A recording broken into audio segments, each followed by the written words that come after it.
జై గోవిందా. ఎక్కడికి వెళ్తున్నారా వీళ్ళు అనుకుంటున్నారా? శరన్నవరాత్రులు గ్రామదేవత శ్రీ శ్రీ శ్రీ నీలమన్ దుర్గమ్మ వద్దకు వెళ్తున్నామండోయ్. అమ్మవారిని దర్శించుకోవాలి. సకల లోకాలను చల్లగా చూసే అమ్మ మనల్ని చూడాలి, మనం అమ్మని చూడాలి. మరి ఎప్పుడండి? గోపుర శిఖరంపై కాషాయ వర్ణపు జెండా రెపరెపలాడుతూ విజయానికి సంకేతం అన్నట్లు విజయదశమికి స్వాగతం పలుకుతున్నాయి. చూడండి మన జెండాలు. శరన్నవరాత్రుల్లో అమ్మ చక్కగా ముస్తాబవుతుంది. దేదీప్యమానంగా అంగరంగ వైభవంగా మామిడి తోరణాలతో ఆ యజ్ఞవాటికని ఎంత చక్కగా అలంకరించారు చూడండి. మరి అలాంటి వేడుకలు మన ఊర్లో మన గ్రామ దేవతకి జరుగుతున్నప్పుడు మనందరం కనులారా తిలకించాలి కదా. ధ్వజస్తంభం చూడండి. ధ్వజస్తంభం దేవతలకు ఆహ్వానం పలుకుతూ ఆ ధ్వజస్తంభానికి ఎన్నో పూజలను చేస్తూ ఉంటారు. ఎందుకంటే ఈ గ్రామంలో దేవతకి ఉత్సవాలు జరుగుతున్నాయి. మరి ఆకాశంపై నుంచి ఈ ధ్వజస్తంభం మార్గం గుండా గర్భాలయానికి ప్రవేశించాలి కదా అంటూ అమ్మవారు చూడండి ఎంత ముగ్ధ మనోహర సౌందర్య రూపంతో మనల్ని అనుగ్రహిస్తున్నారు కదా. అన్నట్లు గంటను 3 సార్లే ప్రయోగించాలి. అది ఎందుకు అన్నది నా తర్వాతి వీడియోలో మీకు స్పష్టంగా తెలియజేస్తాను.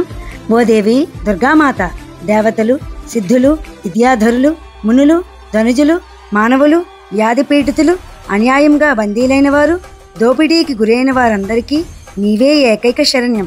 అటువంటి నిన్ను నేను శరణు వేడుకుంటున్నాను అంటూ మనం పరిపరి విధాలా అమ్మని స్తుతించాలి. అమ్మే కదా ఆధారం. ఊపిరి సలపని మన దైనందిన జీవితాల్లోకి ప్రశాంతతను ఆహ్వానించాలంటే అందుకు ఒకటే ఒక మార్గం, అమ్మను ప్రార్థించడం. నేనైతే నిమ్మకాయని కట్ చేసుకొని చక్కగా జ్యోతుల్ని వెలిగించుకున్నాను.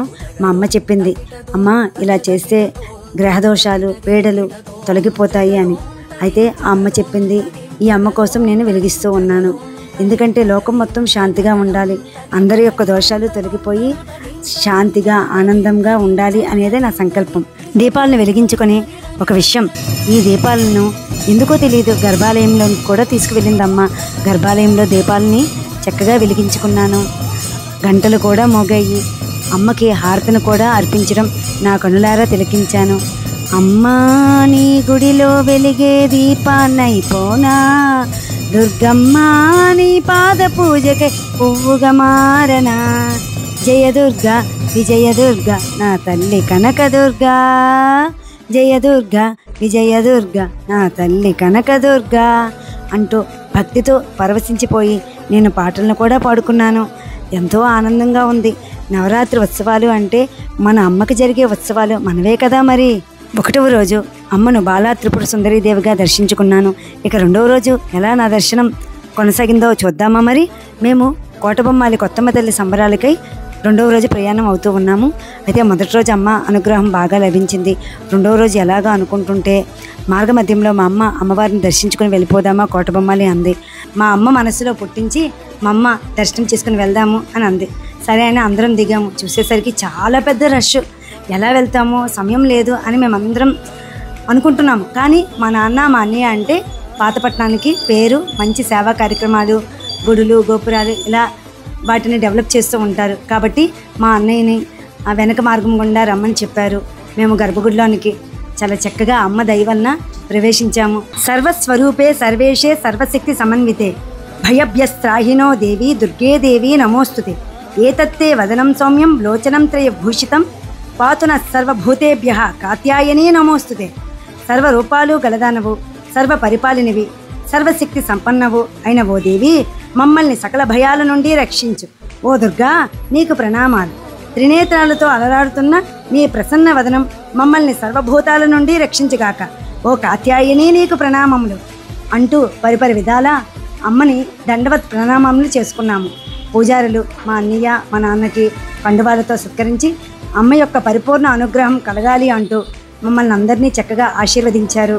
దేవాలయ కార్యనిర్వహణ సభ్యులు మమ్మల్ని చాలా చక్కగా అమ్మవారి దర్శనం చేయించి అమ్మవారి అనుగ్రహాన్ని కలిగించి, ఇంకా మేము చెప్పుకోవాలంటే యాగశాలకు వెళ్తాము, అదిస్సులు ఇస్తాము, ప్రసాదాన్ని స్వీకరిస్తాము అని అనుకోలేదు అసలు నేను. అన్నింటినీ అమ్మ అనుగ్రహం అంటే ఏదైనా సాధ్యం కానిది లేదు అంటూ తెలియజేస్తుంది అమ్మ. ఎందుకంటే అమ్మ కరుణ అనేది అపారమైనది. తన బిడ్డల ఎడ్ల అమ్మ దయ, వాత్సల్యం, కరుణ చాలా చక్కగా చూపిస్తుంది అనడానికి ఇదొక చక్కనైన నిదర్శనం. యాగశాలలో మేము ప్రవేశించాము.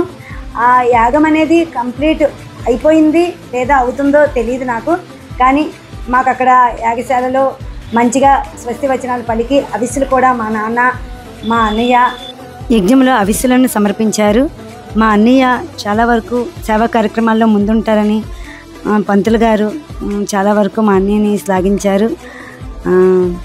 నిజంగా మా నాన్న మా అన్నయ్య చాలా మంచిగా అందరి కష్టాలని వాళ్ళ కష్టాలుగా చూసుకుంటూ అమ్మకి ఏదైతే ఇష్టమో అలా వాళ్ళు నడుచుకుంటూ ఉంటారు. నాకైతే చాలా ఆనందం అనిపించింది. ఎందుకంటే ఈ నవరాత్రుల్లో మనం చెప్పుకున్నాము ఎవరి శక్తి అనుసారము ఎవరి పరంపరగా వస్తున్నవి క్రతువులన్నీ చేస్తూ ఉండాలి అని. దేవస్థానాలలో అయితే యజ్ఞయాగాదులు చేయాలి, అదే మన ఇంటి దగ్గర అయితే సుమంగళి పూజ షోడశోపచార పూజ అలా చేసుకోవచ్చు. మా పెద్దోడు కూడా యజ్ఞంలో స్వాహ మంత్రాలు చెప్తూ ఉంటే ఆవిర్భాగాలను అందిస్తూ ఉన్నాడు అగ్నిదేవునికి.